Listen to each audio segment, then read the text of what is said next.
What's up, everyone? It's Jason. Welcome back to the channel. In this video, I want to share with you some things, some lessons that I've learned by making mistakes as a working DJ and as a business owner that I learned from. And I want to share this with you because if you're in the process of going through your journey and you come across one of these issues, which I'm sure you will, I want to advise you the thing that not only that caused me the stress, the aggravation, or the financial, misfortune, but I want to offer you the solution, the thing that I did, that I learned, that I wish I did from the beginning. And I'm doing this to pay it forward, to help people out, and to just share some more behind the scenes stuff. I got a comment here on one of the videos saying, oh, everything looks like it's perfect. Everything looks like it's always good. It always looks like you always land on top. Basically was the summary of the comment. And to be honest with you, it's not always been that way. And it still isn't that way. I just share the positive stuff, not the negative stuff. And I feel like sharing a little bit of the lessons learned from mistakes that I've actually gone through myself firsthand as a DJ, as a business owner, can hopefully help some people out. So that's the point of this video. Real quick, if you're new to the channel, there's a ton of content on this channel to help DJs boost up their performance, their business, and everything in between. If you're new here, I want to take this opportunity to invite you to join me and everyone on this channel, be part of our community with some sub love down below. I hate when I watch a YouTube video and people are asking for subs, but I think it's super important. It allows me to know that I'm impacting people. And if you do that, or you leave a comment, or you smash the like button, I see it all. I try to do my best to respond to everyone, everything, and I read everything. And I'm grateful for your support here on the channel. I would love to have you part of our community so more people watch our videos that are not subscribed than subscribed. So I hate to ask this, but I'm going to ask you to do it. So if you gain something from this video or anything that you've seen here on the channel, you'd like to stay in the know of what goes on here on the channel, please join me in the community with some sub love down below. Hit that subscribe button, join along for the ride, and stay in touch and in tune to everything that goes on here to help you better your performances, your business as a working wedding DJ. Now, things that I experienced, that I went through, and I learned the hard way by making the mistake. I'm not going to do it in any particular order, but I'm going to offer a couple little pieces of advice, if you will, and the situation, the thing that I did. I'm going to try to share as much as I can without outing someone or going too far down the negative rabbit hole. But everything in the world of SCE and Jason Jani hasn't always been like rainbows and butterflies and perfect all the time. There's been a lot of hardships. There's been a lot of mistakes made. There's been a lot of money spent. There's been a lot of time sacrificed, invested for things that didn't pan out. And I think that's part of the process, it's part of the journey. If you're in this industry and you've been at this for a while, you know exactly what I'm talking about. You're never going to land on top all the time. You need to take some bumps and bruises. You need to hit those obstacles in the road. You need to go through some shit to get to the better part of the event world. And that's just business 101 in any industry, in every industry. So what are some of the things that I've learned going along the way? Let's start from a business ownership perspective. I would say this is a misfortune, and it's kind of like a situation, and I'm going to frame it out this way.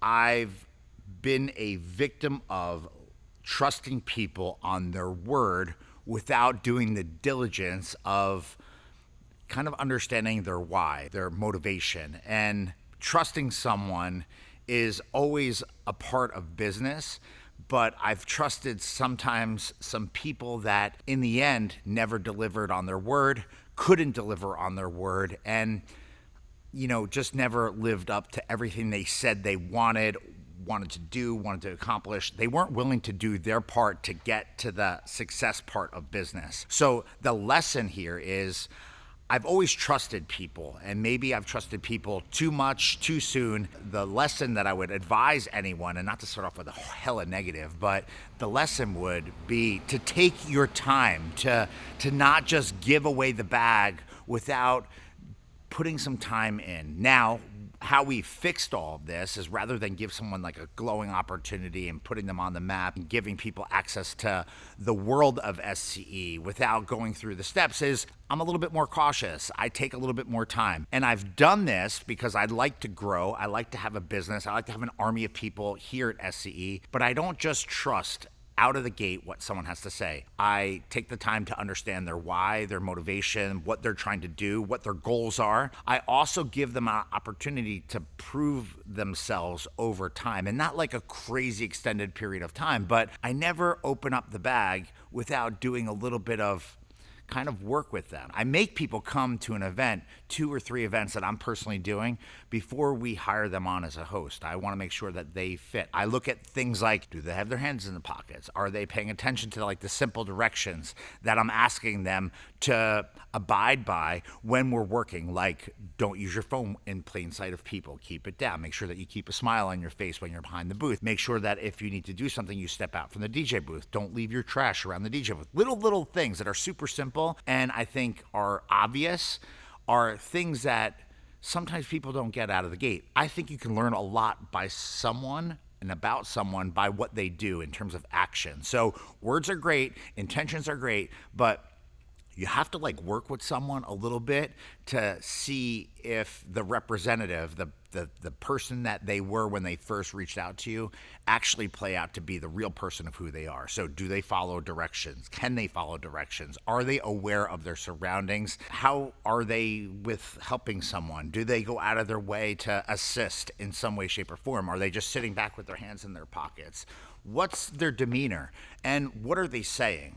I also like to connect to people on social media. I like to see what they're up to, because if someone's like out partying, going crazy all the time and not really like a good polished look, keep in mind that like your personal brand and your business brand are two in the same. And whether you want to hear that, you understand that or not, it's legit. So if someone's got some stuff that's questionable on their feed or posted on their stories while we're in this like courting, I guess, part of our relationship before they are brought on full time or part of our team here, I like to be aware of what they're doing, how they're spending their time, what are they up to, who are they with, and how they are sharing content. Because if it's at all controversial, disruptive, it's going to impact the vibe of the company, the family, the people that are here, or the people that we work for. It's not a good look and it's probably not going to work out. So take your time bringing people onto your business. That's lesson number 1. Lesson number 2 is about investing in gear. You know, when I was younger and when I was coming up in the business, sometimes I just bought gear to get the job done. I didn't take my time to invest in the right gear. And I think that this is a lesson that's proved itself to be valid from the early days of SCE and the early days of Jason doing events to today, in today's world. I never invest in just anything. I take my time to do my homework on equipment. I take my time to learn about the technology. I take my time to get feedback from other people that I respect, admire, and that are doing events that I want to do to make sure that the equipment is not only capable out of the gate, but it's going to last, you know, its time in this industry. When I was younger, I kind of bought the cheapest options for things. And the reason why this is a lesson to learn if you're someone that's coming up in this industry is if you invest in the cheap shit, you're going to get cheap shit. And you're not gonna get the longevity. You're not gonna get the quality. You're gonna have issues with the performance of a piece of gear in this industry. And I'm talking about sound equipment, I'm talking about audio stuff, I'm talking about your computers, I'm talking about your lighting, I'm talking about your controllers. I never, ever cut corners on the gear. And I learned that a long time ago. I protect my gear with cases, with bags, and with things so that it always looks fresh and new. On top of that, I always invest in the very best equipment that's available. Stuff that is rock solid, that is stable, that is sturdy, that is proven. And even if it's a newer technology, I try to not buy the basic level, unless it's something that it doesn't matter as much. An example of something that doesn't matter as much is I often use like these Chinese import uplights. It doesn't matter as much because for us, the dollars and cents are not there to buy like Estera quality uplights or, you know, Color Kinetics uplights. Earlier in my life, when we would get top dollar for uplighting, I had Color Kinetic stuff. I invested a lot of money to have like the best. Now I use almost what I consider to be throwaway gear, which is like the small pars, you know, RGB AU VW amber uplights that have good battery life, that are going to perform for what I need them to. But if they go down, it doesn't matter. I buy a ton of them. I buy a ton of extras, and they're essentially like throwaway if there's issues. The point here, if you need something to last, if you need something that is super important for you to operate your business, whether it's a computer, whether it's power equipment, whether it's lighting, control, whether it's your microphones, whether it's your speakers, make sure you are saving your money as long as you possibly can and invest in the best quality gear that you have access to. It will save you frustration, it'll save you time, it'll save you energy, and it'll always be there as long as you take care of it. If you cut corners on gear, I hate to say this, but you get what you pay for, and that stuff is not gonna last that long. So invest wisely and invest in stuff that's gonna last the test of time. Name brand everything, stuff that has some type of warranty. Always go to a service provider or equipment provider that you have access to, that you can troubleshoot and you can get service if need be. Be very, very careful. If there's a deal that's presented to you and it sounds too good to be true, there's a reason for that. You get what you pay for. Spend the money. If you spend the money on quality stuff, I hate to say it, it's what you need to last, and it's what's going to last in the long run as a working DJ. As a DJ that goes out and does events, you're taking your stuff, you're bringing it on the road, you're moving it around, other people are moving it around, setting it up, breaking it down all of the time, 2, 3, 4 days a week, if not more. Everything gets wear and tear on it. You want to make sure your stuff lasts. That's the point of this. Invest wisely and invest in the best possible gear that you can so that you are taken care of. The last thing you want is a piece of shit gear to fall apart and to not be working or not be operational completely on site at someone's event. It's not a good look for you, and it could impact your business in such a negative way that, man, it almost could be unrecoverable. Next lesson that I learned is posting everything and anything that we were doing from a social media perspective to show that I was busy, to show that I was working. Yes, I can see the arguments and the thoughts moving on the other side of the screen with people saying, well, Jason, I should be posting that I'm working. And yes, that is true. But making sure you're posting the stuff that matters and the stuff that you're connected to and the stuff that is in line with where you want to drive your business to is so important. In the early days of SCE, we would post everything that we did. And the byproduct of that, the result of that, the outcome of that would be attracting more of the things that maybe weren't in line with where we wanted to take the business. So if we did like a communion party, yes, there was a time when I did communion parties, we would post that and then we would get this like influx of requests for people asking for me to DJ the communion party.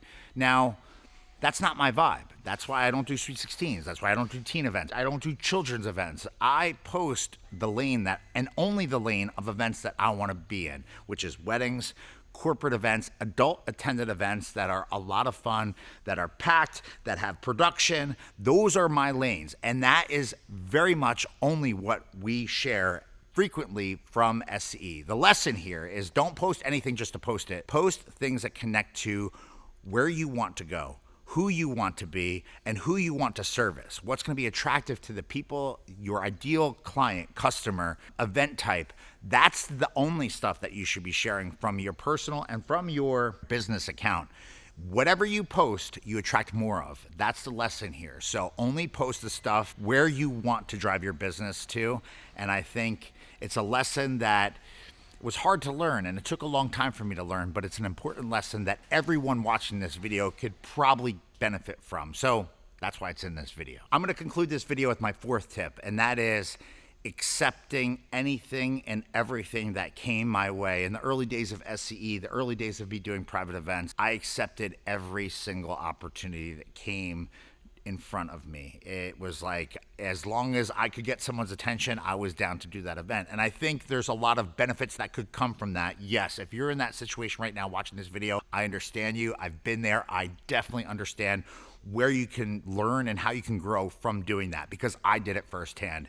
If I could go back and I could rework the way that I basically worked my world in terms of personal brand, in terms of personal performance, and in terms of SCE, I would have been a little bit more selective in the earlier years of SCE, and I would have tried to align myself with events that were more in line with where I wanted to go. It kind of falls in line with the social media tip that I just shared with you and circumstance that I just shared with you, but it's a little bit different because I found that sometimes I accepted opportunities because I just wanted to work, because I just wanted to be out there. Maybe it wasn't the best financial fit. Maybe it wasn't the best placement fit. Maybe it wasn't the best event fit for me. And yes, I learned from all of that.